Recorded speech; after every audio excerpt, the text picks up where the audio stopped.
Salut à tous VTTistes. Bon, après la vidéo de présentation de mon capteur de fréquence de pédalage et de vitesse, donc aujourd'hui nous allons passer au montage. Voilà. Donc là, comme vous pouvez vous apercevoir, donc c'est un vélo de route. Mais comme je vous ai dit, on est quand même nombreux à rouler en VTT-AE et aussi en VTT non assisté, donc en VTT dit standard, je vais dire musculaire. Bon, je sais que ça risque d'en fâcher plus d'un parce que on sait très bien qu'un VTT AE, même assisté, reste un VTT musculaire. Bon, je ne vais pas revenir sur le débat, hein. Chacun voit midi à sa porte. Mais sachez que ça peut être très bien être utilisé donc sur votre VTT dit normal. Donc alors, nous allons commencer donc avec l'installation du capteur sur le vélo. Voilà. Donc là, comme je vous avais fait voir dans les accessoires, donc ils mettent des riselants blancs. Ah bon, le vélo est noir, donc je vais éviter. Donc j'ai les petits, j'en ai d'autres en noir. Bon, pour pas faire de pub, hein, ça vient de chez Lidl, de temps en temps ils en vendent par lot de différentes tailles. Et aussi, parce que j'aime protéger mon cadre, je vais mettre, bon vous allez me dire c'est de la gaine thermo-rétractable.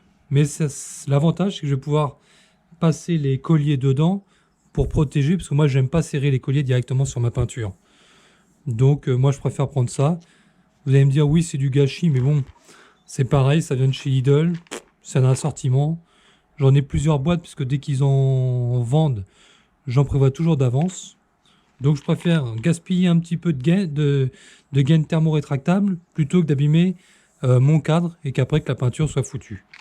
Après, à vous de choisir. Alors, dans la notice, nous allons commencer par quoi? Alors, en japonais, on va éviter. Même si je suis pas fort en anglais, ça sera toujours plus facile. Donc, en A, ils disent de présenter donc le capteur sur la pédale. Alors, hop. Donc, nous allons commencer par ça. Donc, alors là, nous allons installer donc le capteur sur la pédale. Je ne sais pas si vous allez bien voir. Donc là, tout simplement, il est fixé. Donc, vous passez des riselants dans les trous. Hop, et voilà. Et ça vous permet de le mettre sur votre pédale. Bon, alors l'inconvénient que je viens de m'apercevoir sur mon vélo, c'est que d'un côté pédalier, je ne sais pas si vous allez voir, côté pédalier, donc c'est tout à fait plat. Et de l'autre côté, ils sont intelligents. Je vais vous faire voir. C'est creux. Voilà. Donc là, le capteur, je peux le mettre là au niveau donc de la vis. En plus, vous voyez, il est magnétique, hein. Mais j'ai un deuxième souci, c'est que mes riselants noirs sont plus courts que les blancs. Donc ça ne passe pas, ils sont pas assez longs. Alors j'ai deux solutions. Soit je mets deux riselants sur le même, ou soit j'utilise les blancs. Alors ce que je vais faire moi, c'est que je vais doubler le riselant noir pour pouvoir fixer donc mon aimant. Je vais essayer de vous faire voir ça. J'essaye de positionner la caméra. Et l'autre inconvénient, c'est que vu que la partie plate se situe au niveau de la vis, là, il faudrait que je le monte assez haut. Et manque de bol, c'est que j'ai le riselant, forcément, il passe au-dessus de la pédale. Donc au niveau maintien, à mon avis, ça sert pas à grand chose. Donc ce que je vais faire, c'est que je vais essayer de le descendre au maximum pour qu'il puisse au moins passer sous l'axe. Et je ne sais pas si vous voyez, mon riselant est trop court. Donc je vais le doubler avec un autre. Et si ça ne tenait pas, bah, tout simplement, je mettrai les blancs qui sont fournis. Donc tout simplement, bon après c'est une petite astuce, mais bon, je vais pas peut-être vous apprendre pas grand-chose, mais bon, voilà. Tout simplement, hop, on glisse le riselant dans l'autre, donc ça tient bien. Voilà, et donc ça permet d'avoir un riselant plus long. Donc là, hop, je vais couper pour que ça fasse propre. Voilà. Et donc là maintenant, je peux passer donc ma première partie. Voilà. Et là, j'ai assez long pour pouvoir fixer mon capteur.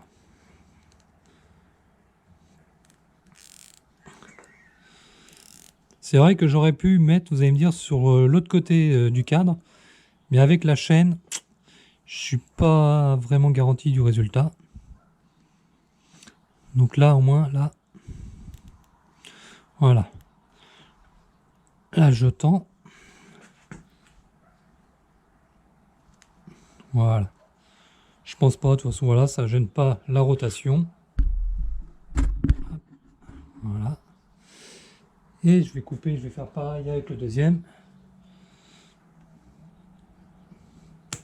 Donc après, hein, vous pouvez utiliser les Riesland blancs d'origine, hein, qui sont très longs. Hein. Après, si j'avais eu les mêmes en noir, j'en aurais mis qu'un, mais bon, j'en ai pas d'assez long. Je fais pareil pour le deuxième.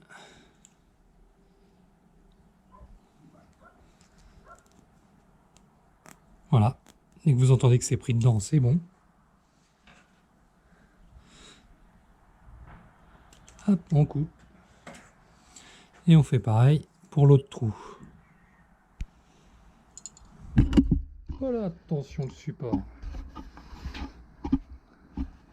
C'est quand même plus facile qu'on a quelqu'un qui vous aide à filmer. Bon, l'avantage, comme vous pouvez le voir, c'est vraiment une vidéo amateur. Hein. C'est pas, je suis pas professionnel. Hop.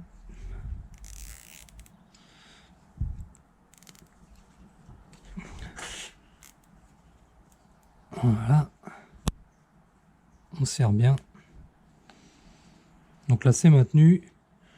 Là, l'aimant, il va pas bouger. Après, vous pouvez peut-être essayer en mettant un double face. Hein. Mais moi, je préfère le fixer. Ça va éviter de le perdre en roulant. Voilà. Il est installé. Et donc, vous allez voir. Donc, je vais mettre le capteur pour qu'il puisse passer devant.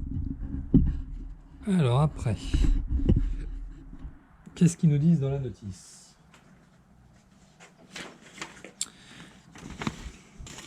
Donc là, la plus grosse partie, voilà, la plus grosse partie sert pour le capteur de la pédale. La petite partie va servir pour l'aimant qui sera fixé sur un des rayons pour la vitesse.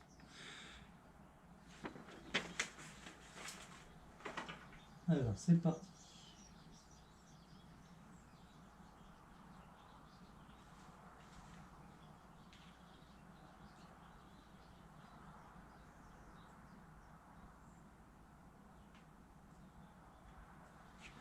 Donc là, nous avons le gros élastique.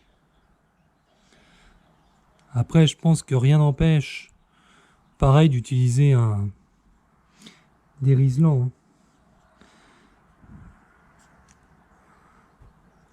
Alors là, par contre, j'ai l'impression que je vais avoir un petit problème. Vous voyez, hein, je fais ça en même temps que vous. J'installe. Et comme vous pouvez voir, là, il aurait été bien s'il avait été là. Bon, bien sûr, dans le bon sens, c'est mieux. S'il avait été là. Donc, au pire, il faudrait que je descende le capteur. Mais vu qu'il y a le creux, je vais voir si je peux essayer quand même de le mettre. Ouais, là, ça le fait. En écrasant le support, donc en caoutchouc, qui a l'air de tenir super bien. Voilà. Ou même ce qu'il faudrait, je pourrais couper les pattes pour que vraiment ça épouse le cadre. Mais en écrasant, ça le fait aussi. Alors, on va mettre l'élastique.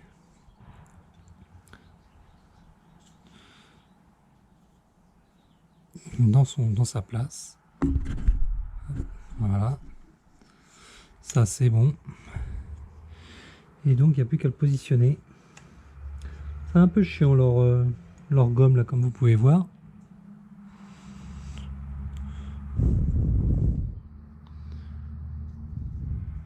Voilà. Donc, vous voyez, J'ai pas préparé l'installation, je la fais vraiment en même temps que vous.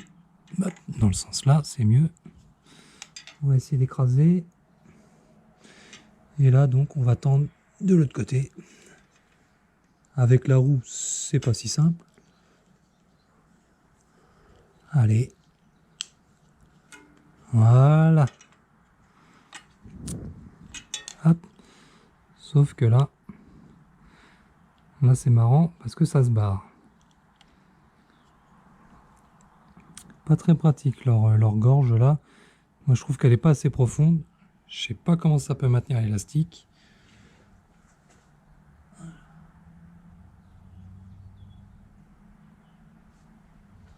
Bon, bah étant donné que ça tient pas, je pense que je vais passer au plan B. Je vais passer au Riesling. Bon là les trous, ils sont plus larges que les autres. Je vais peut-être pouvoir mettre des... Vous voyez, il y a les trous là pour passer pareil en montage. Mais je vais avoir le même problème que tout à l'heure, ils vont pas être assez longs. Étant donné que j'ai des assortiments, je vais en chercher des plus larges et on va voir ce que ça donne. Bon voilà. Bon, j'ai abandonné l'histoire de l'élastique fourni avec parce que je trouve que ça fonctionne pas terrible. Donc je préfère le remplacer par des Riesland.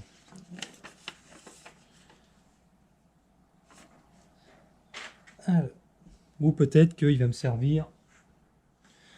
La notice étant en anglais et moi n'étant pas anglophone, pourra peut-être mieux servir. Même pas, c'est de la merde. Bon, ça sert à rien. Ok, bon c'est pas grave. On va faire avec mes Colson, ça sera impeccable. Donc là, ce que je vais faire, c'est que je viens de mettre de la gaine thermo pour protéger. Après, celui qui veut faire ça Kratos, libre à lui de mettre du Chatterton ou du scotch directement autour pour protéger. Bon, moi je suis un peu maniaque, hein, donc c'est vrai que j'aime bien protéger les cadres en général.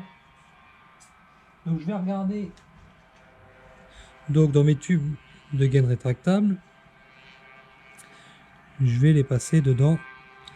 Bon, et la chiotte là, elle fait du bruit là. Et là, je suis foutu parce que ça ne passe pas avec la préparation que j'ai fait. Bon, heureusement, je suis généreux sur les Colson, donc je vais les recouper, je vais en refaire. Hein. C'est pas gênant, ou simplement je vais couper juste là. Et comme ça me permet de pouvoir récupérer. Ça sera plus simple. Vous voyez, c'est les aléas du direct. Hop, on n'a pas préparé sa vidéo. Mais au moins, quand on fait des erreurs, ça permet aux autres de ne pas faire pareil. Hop, voilà. Donc là, je vais pouvoir remettre l'autre derrière et continuer. Alors, je vais récupérer. Voilà. Sachant qu'il faut quand même que ça prenne dedans. Voilà, je vais peut-être pas laisser assez. On va regarder si ça prend. Je vais recouper un peu la gaine avant, ça sera mieux. Soyons prévoyants plutôt. Hop, voilà. Comme je vous dis, j'en achète souvent, donc bon, c'est un peu du gaspillage. Mais je préfère ça que tout recommencer à chaque fois. Allez. Voilà. Et là, carrément, on va le serrer jusqu'au bout. Donc comme ça va bloquer la gaine. Voilà, impeccable. On va faire pareil sur l'autre. Voilà. Après, vous allez me dire, il y en a qui vont dire que c'était pas utile de protéger comme ça. Moi, je préfère. Après, libre à chacun de protéger son cadre ou pas. Mais moi, au moins, le jour où je revends, je trouve que ça reste propre. C'est un peu de bricolage, hein. C'est vrai que si j'avais eu les... Mais j'en ai plus. J'ai regardé dans mes différents sachets. Je n'ai plus de Riesland assez long en cette petite largeur. J'en ai plein dans d'autres largeurs, mais plus dans celle-là. Donc là, hop, ça permet de voir. Hop. Donc là, j'en rajoute forcément ici. On protège devant, derrière. On protège partout. Hop, voilà. Je cache l'écriture. fera quand même moins dégueulasse. Hop, voilà. Ça c'est bon, ça protège jusque de l'autre côté. Et donc ça me permet de serrer mon collier. Hop, voilà. Là ça protège le cadre jusqu'au bout. Donc là avant de serrer à fond, forcément je vais vérifier que ça tombe bien au niveau du capteur. Ça serait con de le serrer alors qu'on est loin.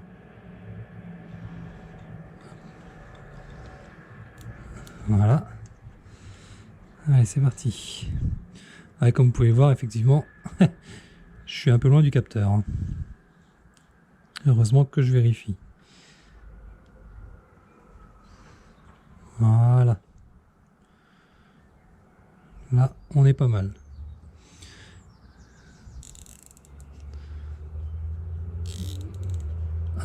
Et voilà. Et donc mes colliers protègent bien mon cadre. C'est impeccable. Donc là, je vais pas couper tout de suite parce que s'il y a besoin d'ajuster un petit peu, je préfère pas. Et donc là, on va passer donc au deuxième. Donc pareil, on va mettre des riselants. Bon, ceux-là, bien sûr, vu qu'il y a moins large, ben, j'espère que ça va passer sans que j'aie besoin de rallonger. Ouais, ça passe, super. Alors toujours ma gaine thermo. Il faut que déjà que je la passe. On va faire pareil que l'autre. Voilà. Je sais pas si un morceau ça va pas suffire. C'est pas grave, je vais en mettre deux. Je vais pas être radin. Voire peut-être même, je vais peut-être pouvoir passer un diamètre en dessous même. Je vais passer un diamètre en dessous. L'avantage d'avoir des assortiments à différentes tailles. Voilà, ça comme ça. Là, bah forcément, c'est trop long. Je vais le couper en deux. Et peut-être que ça servira pour l'autre.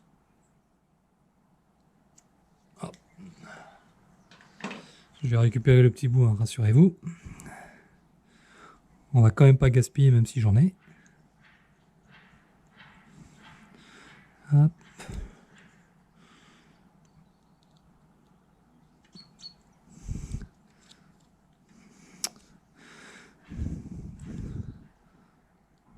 Alors, là, à mon avis, je risque d'être trop long encore.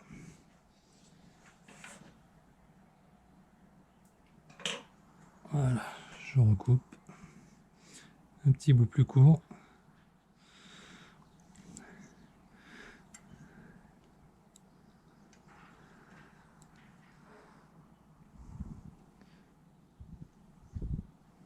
Allez. Voilà.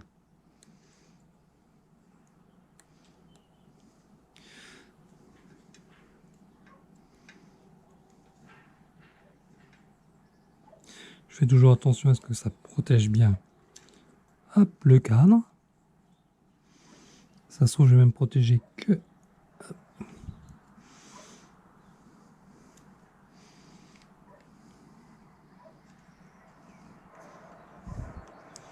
Ah, et même pas. Il est trop court. Bon, bah comme ça, au moins, hop, j'aurai eu le mérite d'essayer. Bon, ouais, effectivement, on aurait eu la même punition pour tous. On est obligé de les faire en deux parties. Voilà. Et là, le cadre est bien protégé. Il n'y a pas de souci. Ça, pareil, on le coupera après. À voir avec le positionnement. Donc là, il nous reste plus, si je dis pas de bêtises, à installer donc le petit aimant en D sur le rayon. Donc comme je vous ai dit, moi je vais mettre un peu de frein filet parce que j'ai pas trop envie de le perdre. Donc je vais mettre du frein filet couleur bleue, hein, pour éviter de perdre ça. Je vais mettre du frein filet bleu pour que je puisse le dévisser s'il y a besoin. Si vous mettez du rouge, ça risque d'être un peu gênant.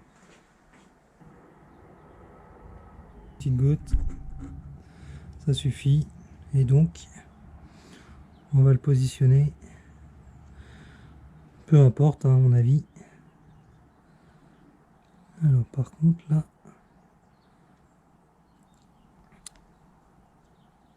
hop.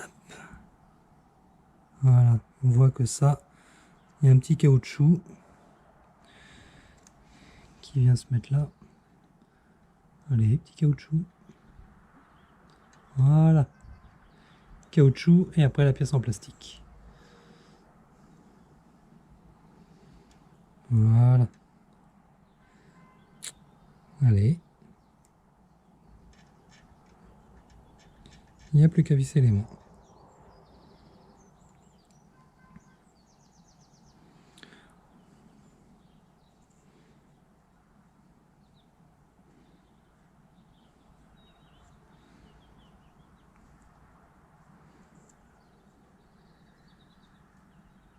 Alors je vais essayer de le serrer de façon à ne pas le perdre. Voire peut-être, étant donné que je suis un peu maniaque, je vais peut-être essayer de trouver un contre-écrou derrière. Écrou contre écrou derrière. Pour éviter de le paumer. Parce que ça en général c'est des trucs, soit vous arrivez bien à les trouver, soit c'est un peu galère à trouver. Voilà, bon, tout est installé. Est-ce que tout est en place? Le capteur de pédale, on verra la distance si ça passe ou pas. Et donc, le petit aimant pour la vitesse. Bon, moi je ne vais pas vous cacher, ce qui m'intéresse le plus, c'est la fréquence de pédalage. Pas spécialement la vitesse, vu que le GPS s'en occupe. Donc ils disent que le capteur donc, est compatible avec Open Rider, Wahoo Fitness, Zwift, Mountain Bike Pro et Road Bike Pro. Alors je vais l'ajouter sur mon GPS Garmin. Donc on va sur les trois petits traits, dans capteur, et là on fait ajouter capteur. Donc les deux autres capteurs, hein, c'est tout simplement les capteurs de mon VTT-AE. Voilà. Donc là on va l'ajouter pour mon vélo de course. Donc là vous pouvez faire tout rechercher ou simplement cadence. Allez, je fais tout rechercher. On va voir s'il le trouve.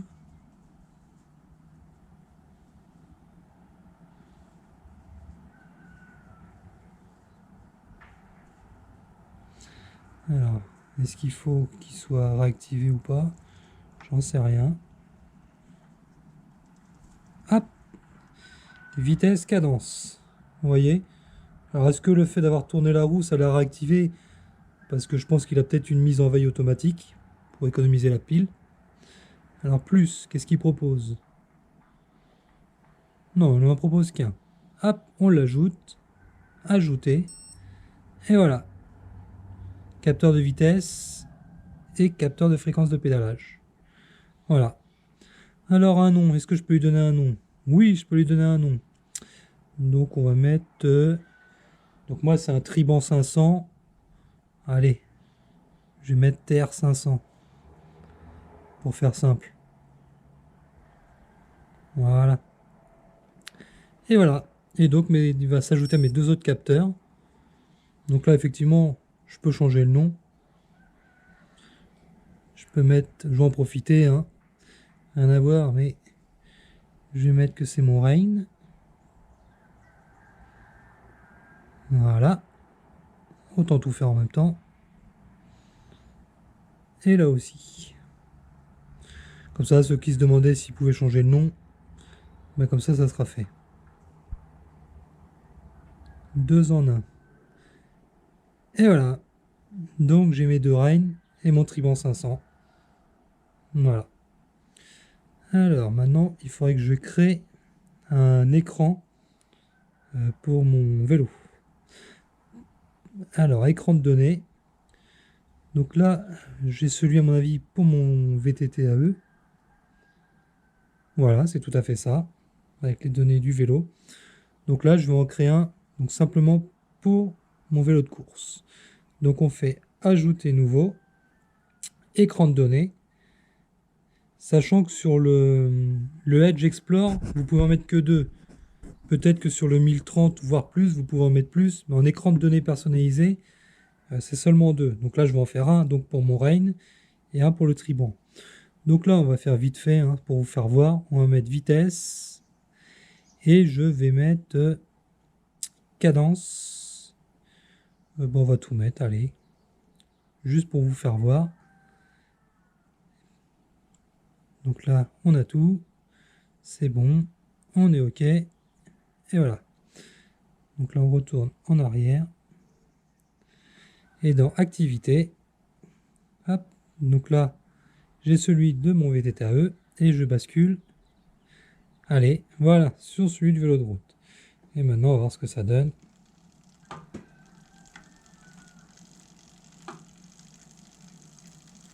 Voilà. On a la cadence. Par contre, comme on peut voir, la vitesse ne fonctionne pas. Voilà. Au moins, ça permet de tester avec vous en même temps. Hop, je vais arrêter la roue. Voilà. Alors, est-ce que il est trop loin? Là, vous allez me dire, bah forcément, oui, il est trop loin, puisqu'il ne le voit pas. On va le rapprocher. On réessaye. Ah, c'est pas mal comme musique avec le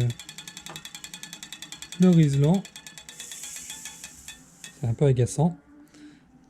Donc ça ne marche toujours pas. Donc peut-être qu'il faut que je revoie. Parce qu'il y a d'autres aimants qui sont livrés. Certainement peut-être pour rapprocher un peu plus. Ou parce que je l'ai bougé. Non, pourtant il est pile poil au centre. Alors dans la pochette, il y a livré des, on va dire des rehausses. Voilà. Donc il faut que je regarde si on peut le remplacer. Celui qui est à l'intérieur. Hop, voilà. Alors je vais couper les Rislans parce que ça c'est assez chiant que ça fasse de la guitare. Hop, pour le moment je vais couper ça comme ça. Voilà. Les motards s'éclatent. Alors ça. Voilà. Alors maintenant on va vérifier sur le GPS si c'est mieux. Ouais, j'ai la vitesse, j'ai la fréquence de pédalage. Super, donc c'était simplement un problème d'aimant. Maintenant j'ai juste à voir si je peux le laisser comme ça. Hop, si je peux le laisser comme ça en dépassant, ou s'il faut que je remplace l'aimant actuel qu'il y a dedans. Bon, en même temps je veux dire, vu comment ça tient, l'aimant, je peux vous dire qu'il tient fort, hein, il va pas se barrer. Hein. Donc là, je pense que je peux peut-être tenter. Hop, il se remet en route. Voilà. Bon, ben voilà, on peut dire que c'est rondement mené. Voilà. Donc vous pouvez faire également la même chose, hein, forcément, donc sur votre VTT. Hein. Voilà. Bon, pour le prix que je l'ai payé, je pense que ça peut faire l'affaire. Voilà. Et voilà, si la vidéo vous a plu, bah, n'hésitez pas à vous abonner, puis à laisser les petits coms, c'est toujours sympa. Et puis si vous avez des questions ou des suggestions, je prends tout, que ça soit positif ou négatif. Faut toujours retirer des leçons, des petites remarques que l'on aime ou qu'on n'aime pas, ça peut toujours rendre service. Allez, ciao!